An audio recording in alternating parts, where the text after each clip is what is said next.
중고생이 꼭 읽어야 할 한국 단편소설. 시대별 주요 작품 소개. 1920년대 3.1운동 이후 일제 유화적인 문화 정책에 힘입어 문학 창작 활동이 활발해지면서 한국 문학은 큰 전환점을 맞는다. 이 시기의 작품들은 주로 일제 강점기의 암울한 현실을 배경으로 한다. 1920년대 초반에는 감상적이고 퇴폐적인 낭만주의 소설이 유행했고, 후반기에는 러시아 혁명의 영향으로 신경향파 문학이 주류를 이룬다. 대표적인 작가와 작품으로는 김동인의 배따라기, 감자, 현진건의 술 권하는 사회, 운수 좋은 날, 비사감과 러브레터, 빈처, 할머니의 죽음, 고향, 염상섭의 표본실의 청개구리, 만세전, 나도향의 벙어리 삼룡이, 물레방아, 뽕, 전영택의 화수분, 최서혜의 탈출기, 홍염. 탈출기. 최서혜. 박군은 자신이 집을 떠난 이유를 김군에게 편지로 밝힌다. 박군은 분홍의 꿈을 안고 간도로 이주하지만 가난은 더욱 심해지고 민족적 차별에도 시달린다. 결국 박군은 무장투쟁단체에 가입하게 된다. 일제강점기 하층민의 생활을 사실적으로 그려낸 신경향파 소설로 빈국문학의 대표작으로 꼽힌다. 김군. 수삼차 편지는 반갑게 받았다. 그러나 나는 한 번도 회답하지 못하였다. 물론 군의 충정에는 나도 감사를 드리지만 그 충정을 나는 받을 수 없다. 박군. 나는 군의 탈가를 찬성할 수 없다. 음험한 이역에 늙은 어머니와 어린 처자를 버리고 나선 군의 행동을 나는 찬성할 수 없다. 박군. 돌아가라. 어서 집으로 돌아가라. 군의 부모와 처자가 이역 노두에서 방황하는 것을 나는 눈앞에 보는 듯 싶다. 그네들이 의지할 곳은 오직 군의 분밖에 없다.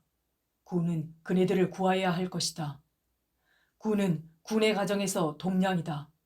동량이 없는 집이 어디 있으랴. 조그마한 고통으로 집을 버리고 나선다는 것이 의지가 굳다는 박군으로서는 너무도 박약한 소유이다.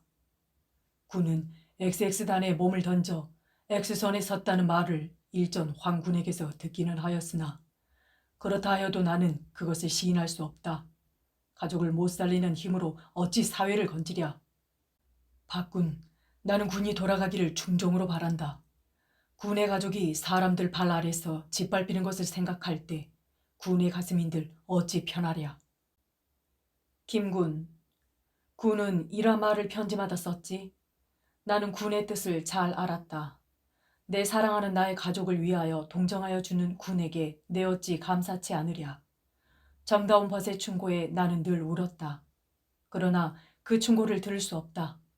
듣지 않는 것이 군에게는 고통이 될는지 분노가 될는지 나에게 있어서는 행복일지도 알 수 없는 까닭이다. 김군, 나도 사람이다. 정의가 있는 사람이다. 나의 목숨 같은 내 가족이 유림맞는 것을 내 어찌 생각지 않으랴. 나의 고통을 제3자로서는 만분의 1이라도 느낄 수 없을 것이다. 나는 이제 나의 탈가한 이유를 군에게 말하고자 한다.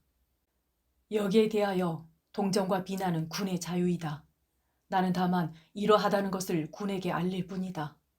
나는 이것을 군이 아니면 다른 사람에게라도 알리지 않고는 견딜 수 없는 충동을 받는 까닭이다. 그러나 나는 단언한다. 군도 사람이오니 나의 말하는 것을 부인치는 못하리라.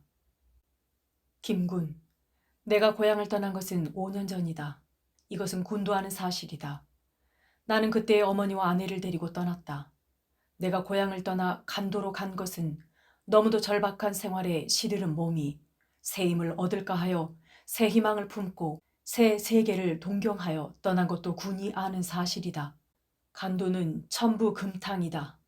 기름진 땅이 흔하여 어디를 가든지 농사를 지을 수 있고 농사를 잘 지으면 쌀도 흔할 것이다. 살림이 많으니 나무 걱정도 될 것이 없다.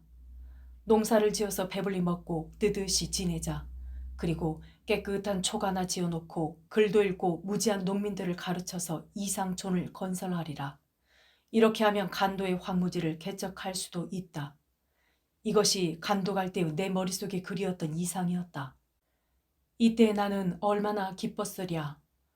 두만강을 건고 오랑캐령을 넘어서 망망한 평야와 산천을 바라볼 때 청춘의 내 가슴은 이상의 불길에 탔다. 구수한 내 소리와 헌헌한 내 행동에 어머니와 아내도 기뻐하였다. 오랑캐령을 올라서니 서북으로 쏠려오는 봄 세찬 바람이 어떻게 뺨을 갈기는지. 에이, 그 춥구나. 여기는 아직도 겨울이로구나. 어머니는 수레 위에서 이불을 뒤집어 썼다. 뭘요? 이 바람을 많이 맞아야 성공이 올 것입니다. 나는 가장 씩씩하게 말하였다. 이처럼 나는 기쁘고 활기로웠다. 김군, 그러나 나의 이상은 물거품으로 돌아갔다. 간도에 들어서서 한 달이 못 되어서부터 거친 물결은 우리 새 생명의 앞에 기탄 없이 몰려왔다. 나는 농사를 지으려고 밭을 구하였다. 빈 땅은 없었다. 돈을 주고 사기 전에는 1평의 땅이나마 손에 넣을 수 없었다. 그렇지 않으면 진아인의 밭을 도조나 타조로 얻어야 된다. 1년 내 중국 사람에게서 양식을 구워 먹고 도조나 타조를 지으면 가을 추수는 빚으로 다 들어가고 또 처음 꼴이 된다. 그러나 농사라고 못 지어본 내가 도조나 타조를 얻는 데야 1년 양식 빚도 못 될 것이고 또 나 같은 시로도에게는 밭을 주지 않았다. 생소한 산천이요 생소한 사람들이니 어디가 어쩌면 좋을는지 의논할 사람도 없었다. H라는 촌 거리에 새빵을 얻어가지고 얼음얼음하는 새에 보름이 지나고 한 달이 넘었다. 그 새에 몇 푼 남았던 돈은 다 불려먹고 밭은 고사하고 일자리도 못 얻었다. 나는 팔을 걷고 나섰다. 이리저리 돌아다니면서 구들도 고쳐주고 가마도 붙여주었다. 이리하여 호구하게 되었다. 이때 H장에서는 나를 온돌장이라고 불렀다. 갈아입을 의복이 없는 나는 늘 숯검정이 꺼멓게 묻은 의복을 벗을 새가 없었다. H장은 좁은 곳이다. 구들 고치는 일도 늘 있지 않았다. 그것으로 밥 먹기는 어려웠다. 나는 여름 불볕에 삭김도 메고 꼴도 베어 팔았다. 그리고 어머니와 아내는 삭방아 찢고 강가에 나가서 부스러진 나뭇개비를 주어서 겨우 연명하였다. 김군, 나는 이때부터 비로소 무서운 인간고를 느꼈다. 아, 인생이란 과연 이렇게도 괴로운 것인가? 하는 것을 나는 생각하게 되었다. 나는 나에게 닥치는 풍파 때문에 눈물 흘린 일은 이때까지 없었다. 그러나 어머니가 나무를 줍고 아내가 삭방아를 찧을 때 나의 피는 끓었으며 나의 눈은 눈물에 흐려졌다. 에이구, 차라리 내가 들어놓아 앓고 있지. 내 괴로워하는 꼴은 차마 못 보겠다. 이것은 언제 내가 병들어 신음할 때 어머니가 울면서 하신 말씀이다. 이것을 무심히 들었던 나는 이때야 이 말의 참뜻을 느꼈다. 아, 차라리 나의 고기가 찢어지고 뼈가 부서지는 것은 참을 수 있으나 내 눈앞에서 사랑하는 늙은 어머니와 아내가 배를 줄이고 남의 멸시를 받는 것은 참으로 견디기 어렵구나. 나는 이렇게 여러 번 가슴을 쳤다. 나는 밤이나 낮이나 비오나 바람이 치나 헤아리지 않고 삭김, 삭신무름, 삭나무 무엇이든지 가리지 않았다. 오늘도 배고프겠구나. 아침도 변변히 못 먹고. 나는 너 배 줄이지 않는 것을 보았으면 죽어도 눈을 감겠다. 내가 상일을 하다가 늦게 돌아오면 어머니는 오실 듯이 말씀하셨다. 그러나 나는 흔연하게 배는 무슨 배가 고파요?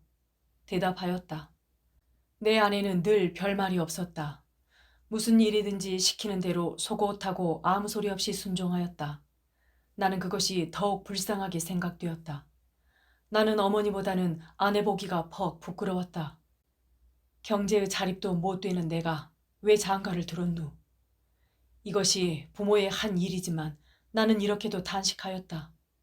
그럴수록 아내에게 대하여 황공하였고 존경하였다. 어떻게 하면 살 수 있을까? 이러한 생각은 이때 내 머리를 몹시 때렸다. 이때 나에게는 부지런한 자에게 복이 온다 하는 말이 거짓말로 생각되었다. 그 말을 지상의 격언으로 굳게 믿어온 나는 그 말에 도리어 일종의 의심을 품게 되었고 나중은 부인까지 하게 되었다. 부지런하다면 이때 우리처럼 부지런함이 어디 있으며 정직하다면 이때 우리 식구같이 정직함이 어디 있으랴. 그러나 빈곤은 날로 심하였다. 이틀 사흘 굶은 적도 한두 번이 아니었다. 한 번은 이틀이나 굶고 일자리를 찾다가 집으로 들어가니 부엌 앞에서 아내는 이때 아이를 베어서 배가 남산만 하였다. 무엇을 먹다가 깜짝 놀란다. 그리고 손에 쥐었던 것을 얼른 아궁이에 집어넣는다. 이때 불쾌한 감정이 내 가슴에 떠올랐다. 뭘 먹을까? 어디서 무엇을 얻었을까? 무엇이기에 어머니와 나 몰래 먹누? 아, 옆에 내랑 그런 것이로구나. 아니, 그러나 설마. 그래도 무엇을 먹던데. 나는 이렇게 아내를 의심도 하고 원망도 하고 밉게도 생각하였다. 아내는 아무 말 없이 어색하게 머리를 숙이고 앉아서 씩씩하다가 밖으로 나간다. 그 얼굴은 좀 붉었다. 아내가 나간 뒤에 나는 아내가 먹다가 던진 것을 찾으려고 아궁이를 뒤졌다. 싸늘하게 식은 재를 막대기에 뒤져내니 벌건 것이 눈에 띄었다.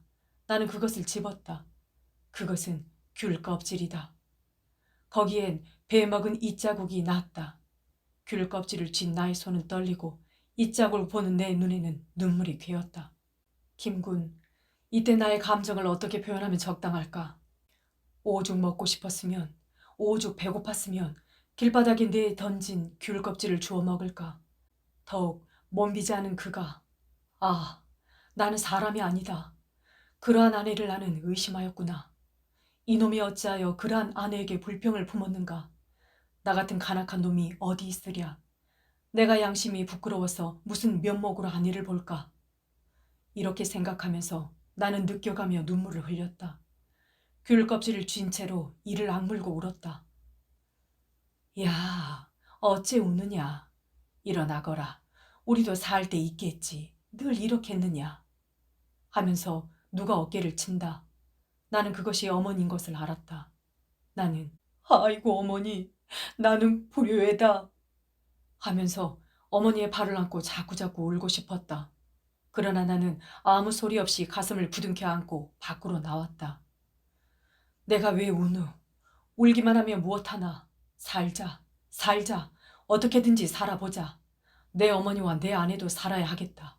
이 목숨이 있는 때까지는 벌어보자. 나는 이를 갈고 주먹을 쥐었다. 그러나 눈물은 여전히 흘렀다. 아내는 말없이 울고 서 있는 내 곁에 와서 손으로 치마끈을 만지작거리며 눈물을 떨어뜨린다. 농사집에서 길러난 아내는 지금도 어찌 수줍은지 내가 울면 같이 울기는 하여도 어떻게 말로 위로할 줄은 모른다. 김군, 세월은 우리를 위하여 여름을 항상 주지 않았다. 서풍이 불고 서리가 내리기 시작하였다. 찬 기운은 헐벗은 우리를 위협하였다. 가을부터 나는 대구어 장사를 하였다. 3원을 주고 대구 10마리를 사서 등에 지고 산골로 다니면서 콩과 바꾸었다. 그러나 대구 10마리는 등에 질 수 있었으나 대구 10마리를 주고받은 콩 10말은 질 수 없었다. 나는 하는 수 없이 3, 40리나 되는 곳에서 2말씩 사흘 동안이나 저 왔다. 우리는 10말 되는 콩을 자본 삼아 두부 장사를 시작하였다. 아내와 나는 지인 종일 맷돌질을 하였다.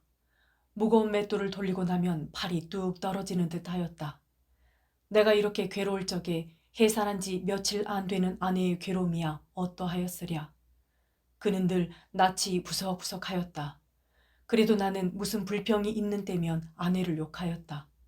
그러나 욕한 뒤에는 곧 후회하였다. 콧구멍만한 부엌방에 가마를 걸고 맷돌을 놓고 나무를 들이고 의복가지를 걸고 하면 사람은 겨우 비비고 들어앉게 된다. 뜬김에 문창은 떨어지고 벽은 눅눅하다.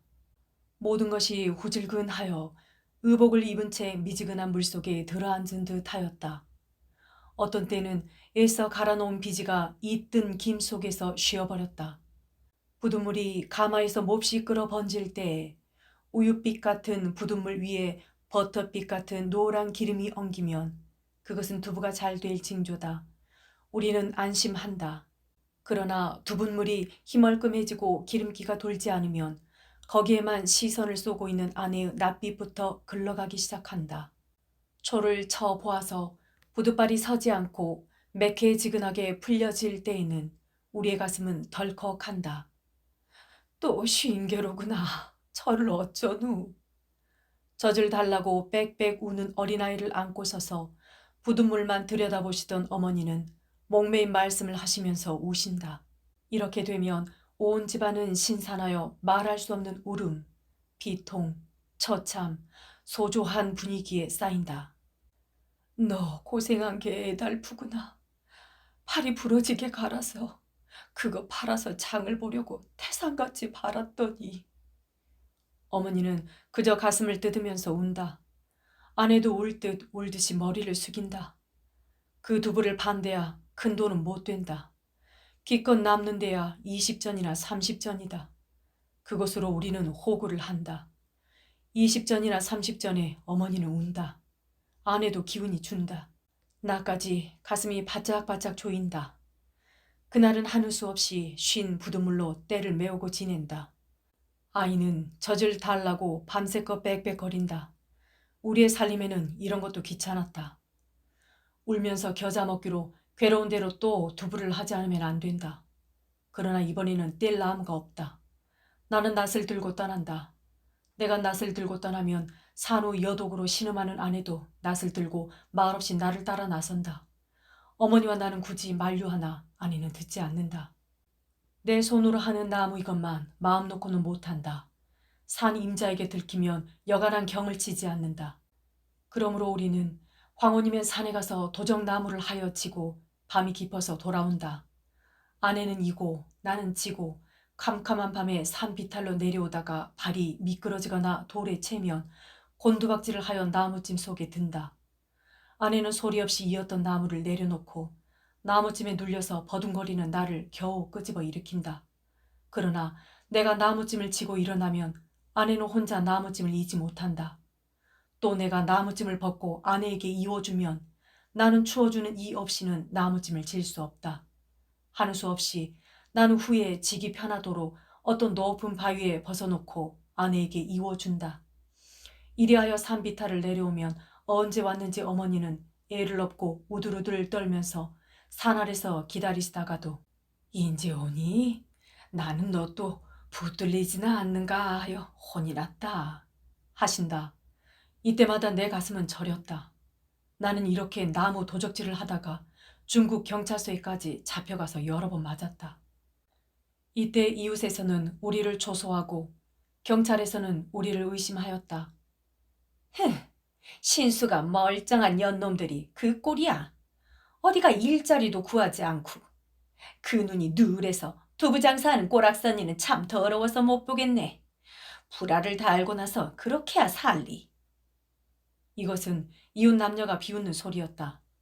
그리고 어떤 산 임자가 나무 일은 고발을 하면 경찰서에서는 불문곡직하고 우리 집부터 수색하고 질문하면서 나를 때린다. 그러나 나는 호소할 곳이 없었다. 김군, 이러그러 겨울은 점점 깊어가고 기한은 점점 박도하였다. 일자리는 없고 그렇다고 손을 털고 앉아있을 수는 없었다. 모든 식구가 펄해펄해서 굶고 앉은 꼴을 나는 그저 볼 수 없었다. 시퍼런 칼이라도 들고 하루라도 괴로운 생을 모면하도록 그네들을 쿡쿡 찔러 없애고 나까지 없어지든지, 그렇지 않으면 칼을 들고 나서서 강도질이라도 하여서 기한을 면하든지 하는 수밖에는 더 도리가 없게 절박하였다. 일이 없으면 없느니 많지, 고통이 닥치면 닥치느니 많지 내 범위는 컸다. 나는 어떤 날은 거의 얼빠진 사람처럼 눈을 감고 깊은 생각에 잠긴 일이 있었다. 이때 내 머릿속에서는 머리를 움실움실 드는 사상이 있었다. 오늘날에 생각하면 그것은 나의 전 운명을 결정할 사상이었다. 그 생각은 누구의 가르침에 일어난 것도 아니려니와 일부러 일으키려고 애써서 일어난 것도 아니다. 봄 풀싹같이 내 머릿속에서 점점 머리를 들었다. 나는 여태까지 세상에 대하여 충실하였다. 어디까지든지 충실하려고 하였다. 내 어머니, 내 아내까지도 뼈가 부서지고 고기가 찢기더라도 충실한 노력으로 살려고 하였다. 그러나 세상은 우리를 속였다. 우리의 충실을 받지 않았다. 도리어 충실한 우리를 모욕하고 멸시하고 학대하였다. 우리는 여태까지 속아 살았다. 포악하고 허위스럽고 요사한 무리를 용납하고 옹호하는 세상인 것을 참으로 몰랐다. 우리뿐 아니라 세상의 모든 사람들도 그것을 의식하지 못하였을 것이다. 그네들은 그러한 세상의 분위기에 취하였었다. 나도 이때까지 취하였었다. 우리는 우리로서 살아온 것이 아니라 어떤 험악한 제도의 희생자로서 살아왔었다. 김군, 나는 사람들을 원망치 않는다. 그러나 마주에 취하여 자기의 피를 짜 바치면서도 깨지 못하는 사람을 그저 볼 수 없다. 허위와 요사와 표독과 게으른 자를 옹호하고 용납하는 이 제도는 더욱 그저둘 수 없다. 이 분위기 속에서는 아무리 노력하여도 충실하여도 우리는 우리의 생의 만족을 느낄 날이 없을 것이다. 어찌하여 겨우 연명을 한다 하더라도 죽지 못하는 삶이 될 것이요. 그 영향은 자식에게까지 미칠 것이다.